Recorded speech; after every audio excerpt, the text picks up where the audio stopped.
So it looks like Carson Palmer has some choice words for the Bengals front office in a recent podcast. I'll talk about this next on the upcoming episode of New Stripe City.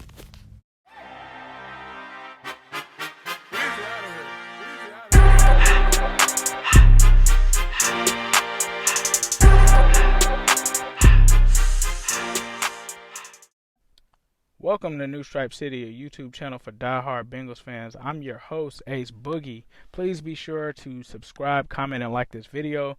Please also be sure to subscribe to our podcast on Cincy Jungle. It's called Cincy Jungle in any podcast platform where you get your podcast and listen to them at. So please be sure to check us out there. Our episodes start with the acronym Orange is the New Black, so that's OITMB. Please be sure to check us out. I just uploaded our episode yesterday. I will be uploading those to our audio version of the podcast first before posting them on the page. But let's get into why you're here. Carson Palmer had some very interesting things to say about the Cincinnati Bengals this week while he was on a podcast with, I believe, someone from The Athletic. I think it's called Three and Outs. But he had some things that he said there, and I'm just going to read some of them. So, starting things off, he said, from the jump, everybody, every single person, NFL people, agents, ex-quarterbacks I had talked to, that were since retired and moved on, said you can't go to Cincinnati. You can't go to Cincinnati. It's a quarterback graveyard. I, at the time, was an arrogant, young, dumb 20-year-old, and I thought that I was going to make a difference. I'm going to go there and change it, is what I thought. I don't care what all of these people are saying. I was naive. I didn't want to believe it and want to hear it, and I thought, well, they haven't had me. I'll go there and change it. I thought that I would be the difference maker. I thought the organization doesn't matter. The players on the field are what matters, and I was 100% wrong. All that matters is the organization, because great organizations get the right players, so I was wrong on that. And it was just an accumulation of so many things. The Oakland Raiders were just a solid organization, and we built something special. We got better every year. We continued to improve and make strides, and it was just so comforting coming from Cincinnati, who is a whole other kind of mess and disaster. So coming from that and then going to Oakland, and then all of a sudden I got to Arizona, I was like, man, this is the NFL. This is how you're supposed to do it. This is right. And it was just so comforting and so much less stress and pressure. So much pressure is on quarterbacks as it is, and when you don't have to worry about some idiot making a decision on a roster move or hiring coaches or some of that stuff that you have to worry about, when you have the added pressure and stress of not trusting the organization and knowing that they don't know what they're doing, that's just an added amount of stress that you don't need as a young player. In Cincinnati, we won our division. We got good one year. We were close to getting good, and we needed to get some key pieces. And I had gone to the organization and was like, we need a couple players here, a couple players there. And then, of course, the offseason comes, and nothing happens. Nothing changes. And it was year after year. In order to win in the NFL, you got to be desperate to win a championship. You got to be all in. The financials and the money side of it are very important, obviously, the owners and everybody that's invested in the organization.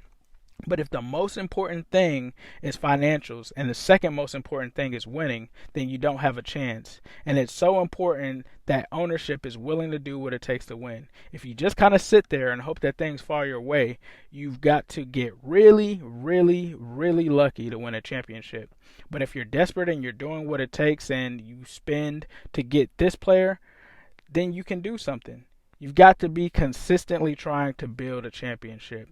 If you're just kind of sitting there and hoping something falls in your lap, it's hard to do it that way. You've got to have the ball bounce your way a number of times in the playoffs, and you've got to get lucky here and there. You look at the New England and Patriots, and that's really not a lot of luck. A lot of that is built specifically. You look at what Pittsburgh has done the past 20 years, that's not a luck that's involved there. You look at what Seattle's done, that's not a lot of luck. That's not hoping that someone falls to you in the draft. That's being manipulative in the draft and moving up players and churning up your rosters to make sure that you build the right chemistry in the locker room.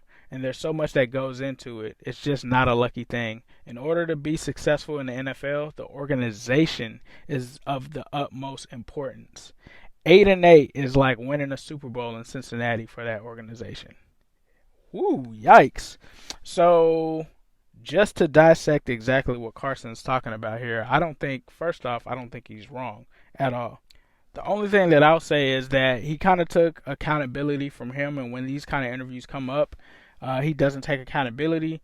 But it seems like there were some shots fired there. First at Duke Tobin, some idiot that doesn't know how to make moves. That seemed like it was a jab at Duke Tobin, in my opinion, because he's been the director of player operations since 1999. Also, it seems that it's also a shot at Mike Brown in the front office not making the necessary moves and doing what it takes to actually do something. You know, the Bengals do always wait in the draft and hope that someone falls to them instead of being aggressive and trading up and getting the right players.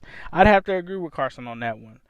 He's talking about that they were close to being really good. I don't know if he's talking about 2005 or 2009. I'm going to say that it's probably 2009, being that he decided to leave after the next season.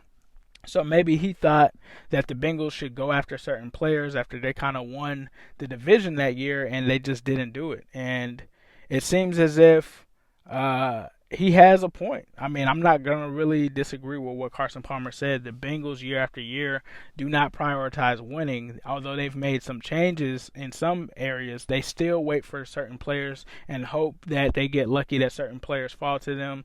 They don't go after big names in free agency when they have obvious needs. Now, they have done things like trade for Cordy Glenn, so I'll give them their credit there.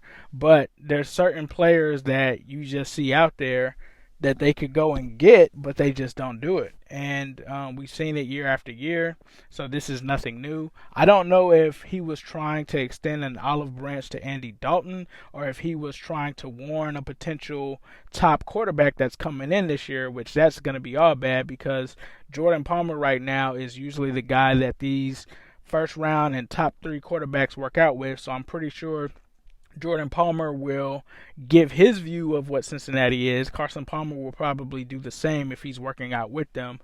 So that's the part of it I don't like is, Carson, if you're bitter for the organization, don't try to attach that to any other new quarterback that's coming up. But in the same breath, he is right. Some of the things that he's said about the organization in this podcast are definitely true. So those are my thoughts on it. I just wish that he would hold himself a little bit more accountable because, you know, for him to have, years where he's thrown 20 interceptions and to have a way better offensive line for the most of his career than a way better offensive line, I think, than Andy Dalton had, I think is an unfair thing to say. Outside of that, like I said, I'd love to hear what you guys think in the comments. I'm not a Dalton, or I'm not a Palmer lover either. I do not like Carson Palmer either, but he did make some valid points. So let me know what you guys think in the comments, and as usual, I'll leave you with a who day all day, every day, and especially on Sunday.